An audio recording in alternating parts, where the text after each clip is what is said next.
बिस्मिल्लाहिर्रहमानिर्रहीम। अस्सलाम वालेकुम। कैसे हैं आप लोग? उम्मीद करती हूँ बहुत अच्छे होंगे।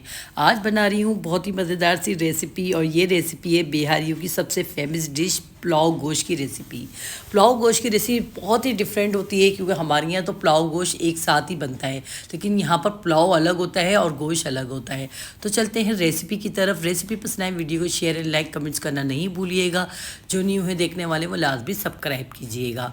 यहाँ पर मैंने ली है 3 मीडियम साइज़ की प्याज, और 3 मीडियम साइज़ की प्याज में से मैं हाफ प्याज यानी कि 1.5 प्याज जो है ना, ये मैंने कटिंग कर ली है सारी 3 मीडियम प्याज, और उसको 1.5 प्याज को मैं रख लूँगी। और 1.5 प्याज को मैंने क्या करना है, फ्राई करना है, यानी कि कलर लाना है, अच्छा सा लाइट गोल्डन कलर लेकर आना है। तो यहाँ देखिए कितना अच्छा सा लाइट गोल्डन कलर आ चुका है। हमने क्या करना है, इस प्याज को हमने निकाल देना है, क्योंकि उसको लास्ट में इसकी सर्विंग करनी है। तो यहाँ पर हम ये सारी प्याज निकाल लेंगे एक डिश में अलग, यानी कि प्लेट में फैला लेंगे इसको, ताकि थोड़ी सी क्रिस्पी क्रिस्पी भी हो जाए, चिपके भी नहीं आपस में। अब यहाँ पर हमने पतीली में उसी ऑयल के अंदर हमने 2 तेज़पात के पत्ते डाल देने हैं। तेज़पात के पत्ते डाल के हमने थोड़ा सा फ्राई करना है, ताकि अच्छी से खुशबू आना शुरू हो जाए। साथ में हम डाल देंगे इसमें गोश्त, और ये गोश्त है 1 केजी। 1 केजी गोश्त है, जिसमें क्योंकि ये हड्डी के साथ है ना, इसलिए 1 केजी गोश्त है, बड़ी हड्डी भी है इसमें। तो यहाँ पर हम ये सारा गोश्त ले लेंगे। बीफ का है, आप मटन और चिकन में भी सेम यही रेसिपी से बना सकते हैं, बहुत मज़े का बनेगा। तो यहाँ पर मैंने गोश्त डाल के देखा, अच्छे से फ्राई कर लिया। गोश्त को अच्छे से फ्राई करना है हमने, इसकी वजह ये है कि गोश्त का सारा पानी भी खुश्क हो जाए और इसमें अच्छा सा टेस्ट भी आ जाए। तो यहाँ पर आप साथ में डाल देंगे लहसुन अदरक का पेस्ट 1 टीस्पून, और 1 टेबल स्पून भी कर सकते हैं आप, ज़्यादा भी कर सकते हैं, क्योंकि लहसुन अदरक का पेस्ट ज़रा ज़्यादा ही हो तो अच्छा रहता है। अब लहसुन अदरक के पेस्ट को भी हमने अच्छे से फ्राई कर लिया है, क्योंकि फ्राई करना देखिए ज़रूरी है ना, कच्चापन निकलना चाहिए। गोश्त भी साथ में फ्राई हो रहा है। अब साथ में मैंने 1 टीस्पून नमक डाल दिया है। नमक डाल के भी अब इसको फ्राई करेंगे, थोड़ा सा मिक्स करना है अच्छे से इसको, ठीक है। लहसुन अदरक और ऑयल में नमक डाल के हमने ये गोश्त को फ्राई कर लिया। यहाँ पर गोश्त भी अच्छे से फ्राई हो गया है, कलर भी अच्छा सा आ गया है गोश्त में। यहाँ हम डालेंगे इसमें पिसी हुई लाल मिर्च। बहुत ज़्यादा मसाले नहीं जाएंगे, लेकिन बहुत मज़े की रेसिपी है। तो यहाँ 1 टीस्पून मैंने पिसी हुई लाल मिर्च डाली है। 1/4 टीस्पून मैंने इसमें डाली है हल्दी पाउडर। अच्छे से मिक्स करना है हमने इसे, ताकि मसाले ना जले नहीं। इस वजह से मैं इसको साथ साथ में ना मिक्स भी करती जा रही हूँ, ताकि मसाले हमारे ना जले नहीं। तो यहाँ पर देखिए मैंने इसको अच्छे से मिक्स कर लिया है, लाल मिर्चों को और हल्दी को। अब यहाँ पर मैंने 1/4 टीस्पून इसमें ज़ीरा पाउडर डाल दिया है। ज़ीरा पाउडर डालने के बाद हम इसको अच्छे से फिर से मिक्स करेंगे। यहाँ इस तरह से हमने इसको मिक्स करना है, क्योंकि अगर मैंने छोड़ दिया ना थोड़ा सा भी इसको, तो क्या होगा, मसाला जल जाएगा, फिर खाने का जायका ना बहुत मज़े का नहीं रहता। अब यहाँ पर देखिए ये जो 1.5 प्याज और रह गई थी ना, जो हमने फ्राई करके तो निकाल दी अलग, ठीक है ना। 1.5 प्याज रह गई थी, वो हमने निकाल दी है।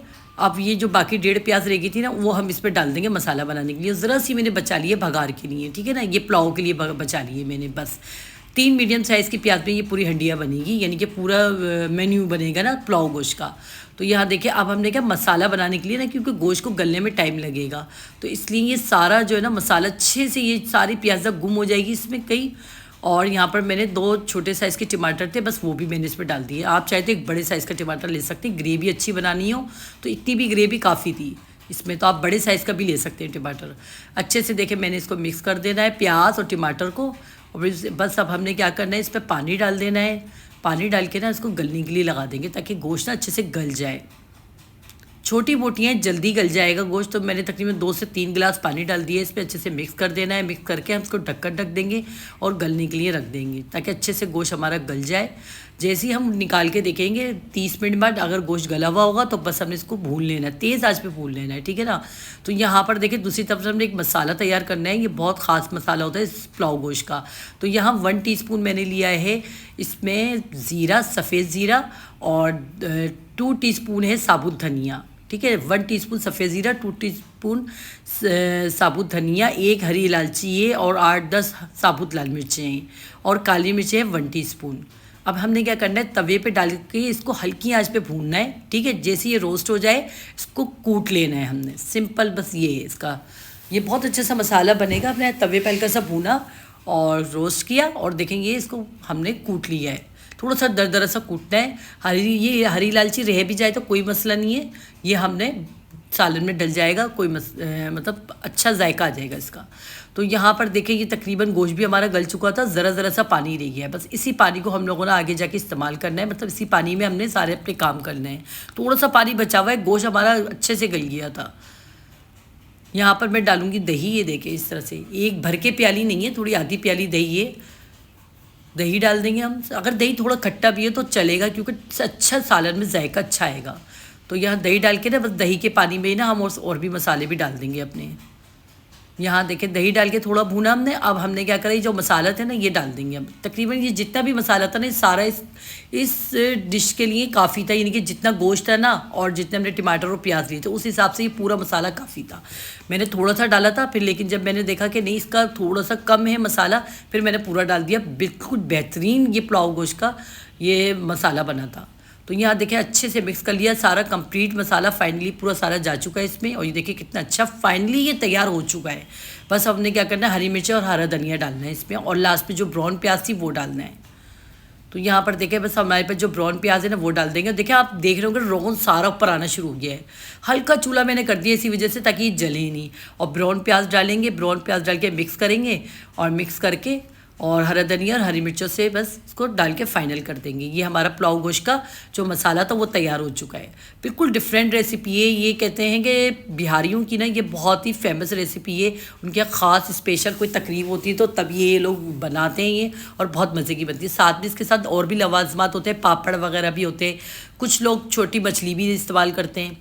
तो यहाँ पर ना पुलाव गोश्त के लिए पुलाव की भी तैयारी कर लेते हैं। तो यहाँ जो मैंने प्याज बचा के रखी थी, मैंने आपको दिखाई थी, वो है 2 तेज़पात के पत्ते हैं, 1 टीस्पून साबुत धनिया, एक ये है बादियाने का फूल, 2 बड़ी इलायची है, 2-3 टुकड़े ये हैं दालचीनी के, और यहाँ है तकरीबन 8-10 लौंगे हैं, और काला ज़ीरा है, 1 टीस्पून काला ज़ीरा है, ठीक है ना, 1 टीस्पून काला ज़ीरा है। और अब हमने क्या करना है, अपनी देगची में ऑयल डाल देना है। ऑयल डाल के हमें सारे गरम मसाले जो प्याज समेत है ना वो सब हम इस पर डाल देंगे। इस तरह से ये सारे डाल देंगे। डालने से क्या होगा कि हम लोगों ने इसको फ्राई कर लेना है। बहुत तेज़ चूल्हा नहीं रखना है, नहीं तो ये सारी चीज़ें जल जाएंगी। तो यहाँ देखें मैंने इसको हल्का सा हम इसको फ्राई करना शुरू करेंगे, ताकि ये हल्की आंच पे अच्छे से खुशबू आने शुरू हो जाए। और प्याज ने कलर नहीं लाना है, ना ज़ीरे में कलर लाना है। यहाँ मैंने बनास्पति राइस 20 मिनट के लिए भिगो के रखे हुए थे, 20 से 25 मिनट के लिए भिगोए हुए थे। 3 कप हैं ये, आप लोगों को जितने लेना चाहे आप ले लें। उसी हिसाब से हम इस पर नमक डालेंगे, 3 चम्मच ही नमक डालने हैं हमने, 3 यानी कि 3 टीस्पून। आप लोगों को कम लगे आप कम कर लें, ज़्यादा लगे ज़्यादा डाल दें, जितने आपको पसंद हो चावलों में नमक आप उतना डाल लें। यहाँ अच्छे से मिक्स करेंगे और तकरीबन 3 से 4 गिलास पानी डाल देंगे हम इसमें। अच्छा सा पुलाव बनेगा खुशबूदार। यहाँ तकरीबन 3 से 4 गिलास पानी डाल दें। बस इतना पानी होना चाहिए कि बहुत ज़्यादा ऊपर तक भी नहीं होना चाहिए। जैसे हम उंगली डालें तो हमारा एक इंच जो होता है ना, बस इतना भीगे चावलों में।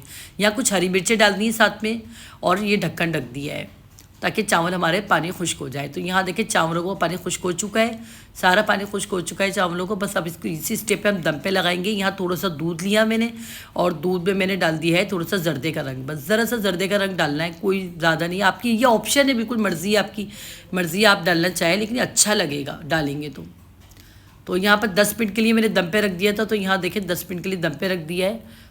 तो यहाँ पर थोड़ा सा देखें हमने अच्छे से मिक्स करना है इसको। यहाँ देखें चावल ना, ये देखें जब दम पे लगाए ना तो ये देखें कितने अच्छे खिले खिले राइस बनेंगे। ये देखें ज़बरदस्त से हमारे पुलाव गोश्त के ना पुलाव भी तैयार हो चुका है, और गोश्त का सालन तो हमारा हो ही चुका था तैयार। यानी कि जो पुलाव गोश्त का जो मसाला होता है ना वो भी तैयार हो गया था। ज़बरदस्त सी रेसिपी है, ज़रूर ट्राई कीजिएगा। बिहारियों की बहुत फेमस रेसिपी है, लेकिन यकीन जाने हम लोगों को भी बहुत पसंद आई। अपने अपने घर में ट्राई कीजिएगा। कमेंट बॉक्स में बताइएगा कि एक रेसिपी कैसी लगी। अगर रेसिपी ज़रा सी भी पसंद आई ना तो वीडियो को शेयर कर दें, लाइक कर दें, कमेंट्स कर दें। जो न्यू है देखने वाले वो लाजमी सब्सक्राइब कर दें, और वीडियो को स्किप कर नहीं देखा करें। आपकी बहन को आपकी सपोर्ट की बहुत ज़रूरत है। तो मिलते हैं नेक्स्ट वीडियो में अच्छी सी रेसिपी के साथ। अल्लाह हाफिज़।